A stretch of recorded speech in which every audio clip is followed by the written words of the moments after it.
Bine v-am găsit, dragii mei din Zodia Pești, oriunde v-ați afla. Bine ați venit tuturor pe canalul meu, Tarot Flor de Loto. Numele meu este Nina, pentru cei care nu mă cunosc, și ca de obicei mă bucur să vă am alături la fiecare lectură. Atât pe dragii mei abonați, cum de asemenea și pe cei care poate sunteți pentru prima oară aici pe canal. Azi voi face o lectură generală pentru perioada cuprinsă între 15-31 ianuarie 2025, așa că toți cei care aveți soare, lună, Venus sau ascendentul în Zodia Pești, atunci această lectură este de asemenea și pentru voi. Trebuie să vă reamintesc ca de fiecare dată că voi vă construiți viitorul, așa că vă rog din suflet să luați decât acele mesaje care rezonează cu voi, iar restul lăsați-le să zboare în univers, pentru că, sigur, într-o mai mare sau mai mică măsură sunt alte energii, alte persoane care au o legătură cu Zodia Pești.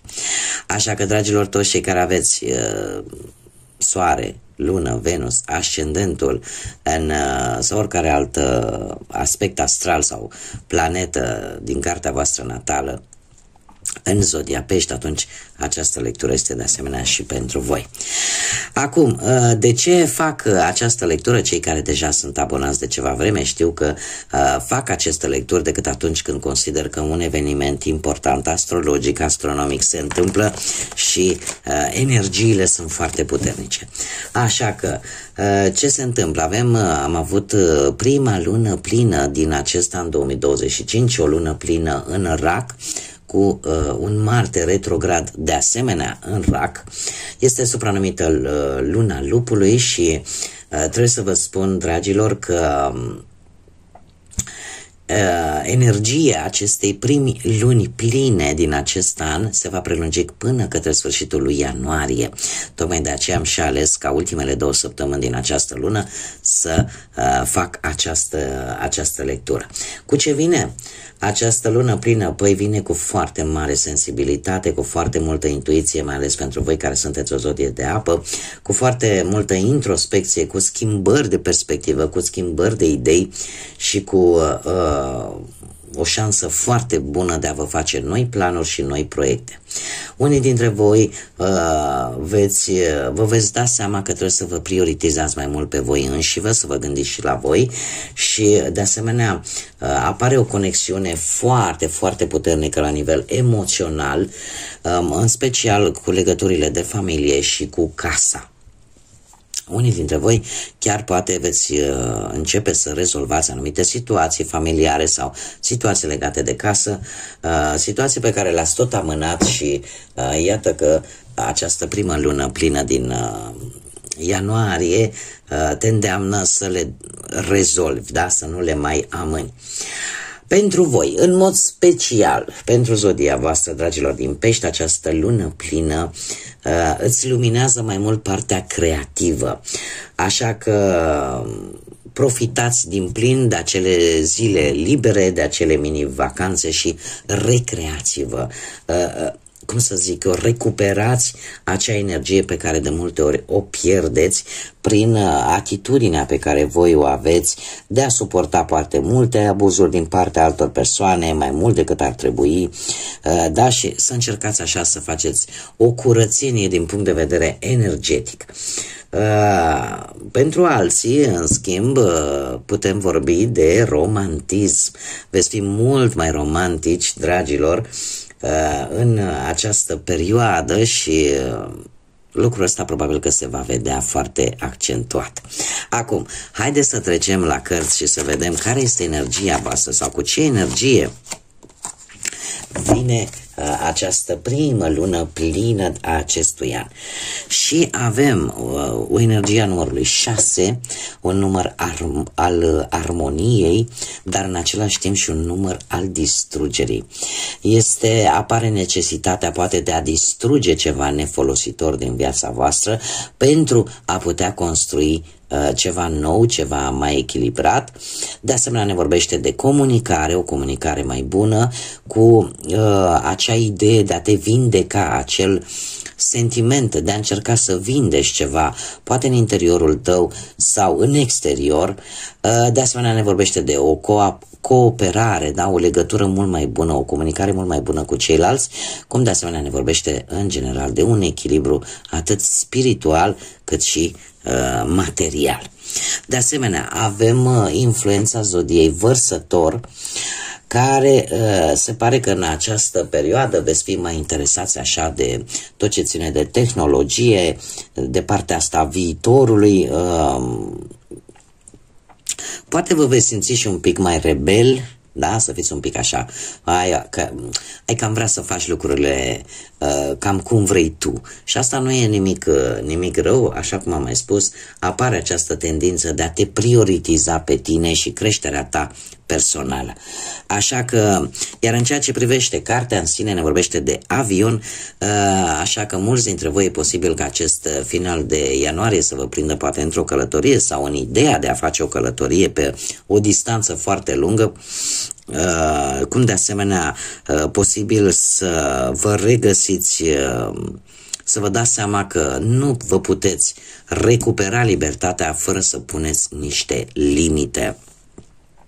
Vreți cumva să lăsați în urmă un anumit sistem de ghidare intern. E ca și cum ai spune, domne, eu mi-am luat deciziile până acum într-o anumită manieră. Exact cum bine v-am spus, această lună plină vine cu o schimbare de gândire, o schimbare de perspectivă. De cum vedeați voi lucrurile, ceva se va schimba și lucrurile le veți vedea într-o cu totul altă perspectivă. Haideți să vedem pe plan profesional ce vine pentru voi, dragilor din Pești, în această ultimă perioadă din ianuarie. Și avem un as de bâte care îmi vorbește de o viziune cu totul nouă vis-a-vis de cariera voastră, destul de promițătoare și ceva nou a apărut în viața voastră la nivel de carieră, la nivel profesional în ultima perioadă, care pentru tine a fost un mare succes, a însemnat foarte mult. În prezent avem o regină de spade, nu știu dacă zodiile de... am văzut și aici cu Vărsătorul, care e tot o zodie de aer. Se pare că aici aveți, nu știu, ori vreun șef, ori vreun coleg, ori cineva dintr-o zodie de aer, mai precis Balanță, Gemeni sau Vărsător, care are o atitudine destul de bine controlată, un comportament care pe tine te cam deranjează, dar de ce? Pentru că efectiv nu pune preț pe problemele tale personale, nu pune preț pe grijile tale cumva și lucrul ăsta te cam supără, te cam deranjează, dar eu aș spune că dacă nu vorbim de o persoană, atunci vorbim de situația în care vă e posibil să împrumutați, cum bine am văzut, ceva din zodiile astea de apă și să vedeți lucrurile mult mai rațional, mult mai logic și e posibil unii dintre voi chiar să aibă în cap, poate să schimbe jobul și în felul ăsta să ceară poate o altă părere unei alte persoane care nu e implicată în respectivă activitate. Magul vine cu situații în care totuși veți avansa, veți găsi ceva de muncă dacă sunteți în căutarea unui job. De ce? Pentru că veți face uz de toate abilitățile voastre, de tot ceea ce voi știți, de capabilitatea voastră de a vă adapta, de a învăța lucruri noi, iar asta vă vor ajuta să avansați în ceea ce privește viața profesională. Haideți să vedem cu banii cum stați, dragilor, din Pești în această ultimă perioadă din ianuarie și avem Marele Preot, zodia Taur, poate să vă spună ceva. De asemenea avem aici mi-apare o situație foarte interesantă. Sunt multe personaje, eu vi le spun pe toate. Avem zodia Taur, zodia Berbec și zodii de apă, la fel ca și voi, Rac, Pești sau Scorpion. Aici puteți fi chiar voi. Care este situația financiară, dragilor? Situația financiară se pare că ai consultat poate un specialist referitor la o anumită situație financiară. În general, Marele Preot te îndeamnă să faci ceea ce este corect, să găsești acea soluție care este corectă, care este dreaptă vis-a-vis de o anumită situație materială. Această regină de cupe, cum bine am spus, puteți fi chiar voi și să încercați, nu știu, să primiți, posibil să primiți vreo veste bună sau pur și simplu să găsești soluția pentru a îmbunătăți îmbunătăți partea asta materială. Trebuie să vă spun că este foarte importantă relația voastră cu o persoană care poate să fie din familie sau poate să fie un asociat care cumva să te ajute în rezolvarea unei probleme materiale. Din câte văd eu aici, e posibil să fie cineva dintr-un semn de foc, mai precis berbec, pentru unii dintre voi, dacă nu, asta este, eu vă spun ceea ce cărțile mi-arată, cineva care este foarte organizat, care este merge foarte mult pe tradiții și pe felul cum ar trebui să te comporți pentru a obține un anumit lucru, îmi spune că e posibil unii dintre voi chiar să câștige un proces legal care să aibă legătură cu bănuții.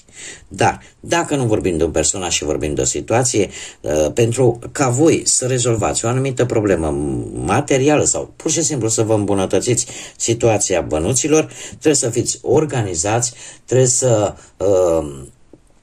cum să spun eu, să fiți cât mai stabili și în general să aveți așa o atitudine de disciplină și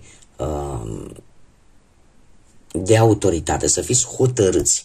Cum de asemenea aici îmi poate apărea și implicația unui tată, unui frate mai mare, unui socru posibil, care să fie interesat să vă ajute să rezolvați ceva legat de bani. Acum, cei care sunteți într-o pereche, viața sentimentală pentru cei care deja sunt într-o relație.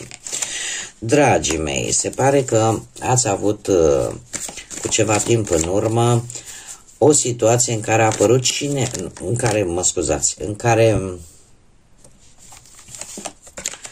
stați așa. A fost o situație destul de bună, destul de solidă. E posibil unii dintre voi chiar să fi oficializat relația, chiar dacă, și aici atenție, chiar dacă au existat și interese mai mult materiale.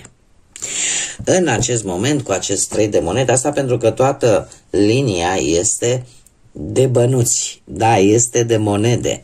Asta înseamnă că totuși există aici un interes material, destul de bine accentuat.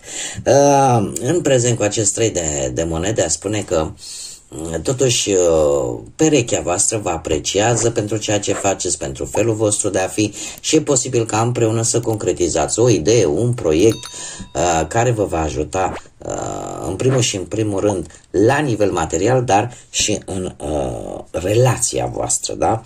8 de monede de la final îmi spune că o schimbare benefică în relația voastră vine și chiar dacă unii dintre voi e posibil să fiți axați, ori voi, ori perechea voastră, axați mai mult pe muncă și asta poate să aibă niște interferențe negative în relație, totuși reușiți să găsiți un echilibru și lucrurile să funcționeze. Acum, haideți să vedem cei care sunteți singurei, poate în urma văduviei sau în urma divorțului, separării sau poate pur și simplu nu ați reușit voi așa să vă găsiți pe cineva. Trebuie să vă spun, dragilor, că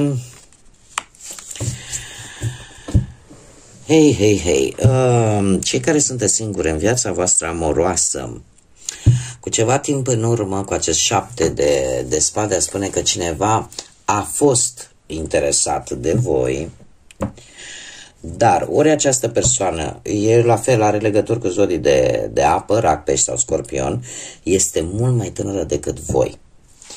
Și eu aș spune că nu știu câtă atenție ați acordat voi acestei persoane.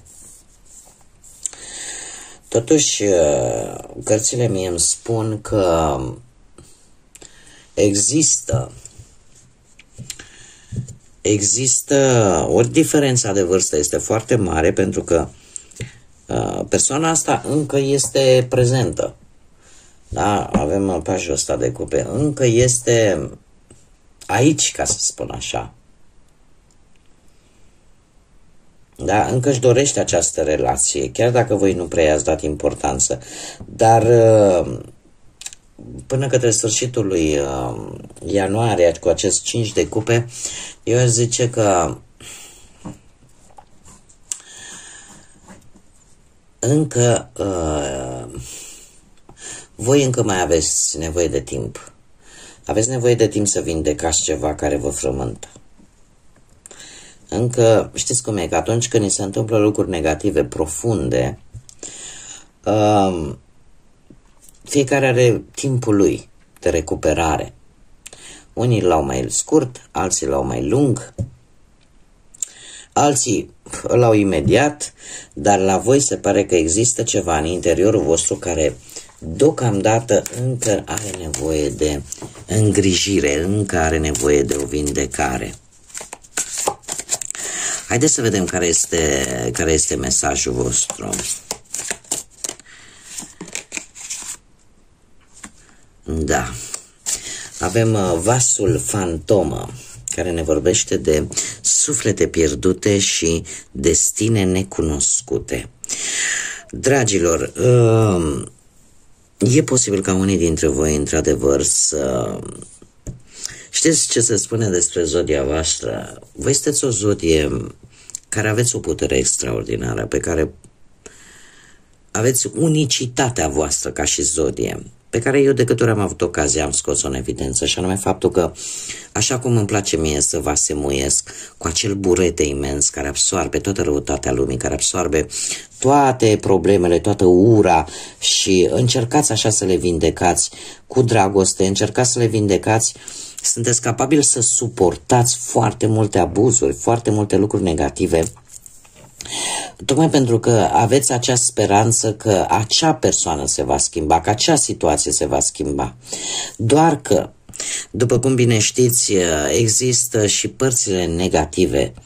În momentul în care se pierde un echilibru, din punctul ăsta de vedere, voi vă adânciți, voi începeți să vă faceți rău vouă înșivă, pentru că vă încărcați cu atât de multă energie negativă și cu atât de multe lucruri rele, care la un moment dat vă face debili, vă face slabi, și în loc să ieșiți ca peștere la suprafață, să mai luați o gură de aer, vă adânciți și mai mult și intrați într-o zonă periculoasă care nu va aduce nimic bun. Tocmai de aceea, acest mesaj care spune, știi, nu trăi în fantasme, revină la realitate și chiar dacă sunt lucruri pe care tu simți că le-ai pierdut definitiv și nu le mai poți recupera, totuși ele fac parte din trecut. Fac parte din trecut și ele acolo trebuie să rămână, pentru că nu au nimic nou de spus. Trebuie să încerci să te zbați precum peștele de la munte, da? Și să înnoți împotriva curentului, să încerci să revii la realitate și la prezent. Da? Atâta timp cât nu trăim în prezent, e foarte complicat să vedem viitorul, fie el chiar și un viitor apropiat. Așa că, dragilor, lăsați acele vase fantasmagorice, acele gânduri negre care vă trag către fundul oceanului și începe să notați către lumină, către a lua o gură de aer proaspăt. Tocmai de aceea vi se spune că e posibil ca în această perioadă să vă resimțiți, să simțiți că sunteți poate fără energie și, nu știu, ieșiți în mijlocul naturii, faceți ceea ce vă place să faceți, în așa fel încât să vă reîncărcați de energie pozitivă. Bun, dragilor, aceasta a fost lectura pentru voi. Eu vă mulțumesc din suflet, ca de obicei, pentru toată atenția voastră și prezența voastră la fiecare lectură pe care eu o public. Vă mulțumesc din suflet pentru like-uri, pentru comentarii, pentru distribuiri. Îndemn pe toți cei care încă nu s-au abonat. Dacă v-a plăcut, dacă ați rezonat, nu ezitați să vă abonați.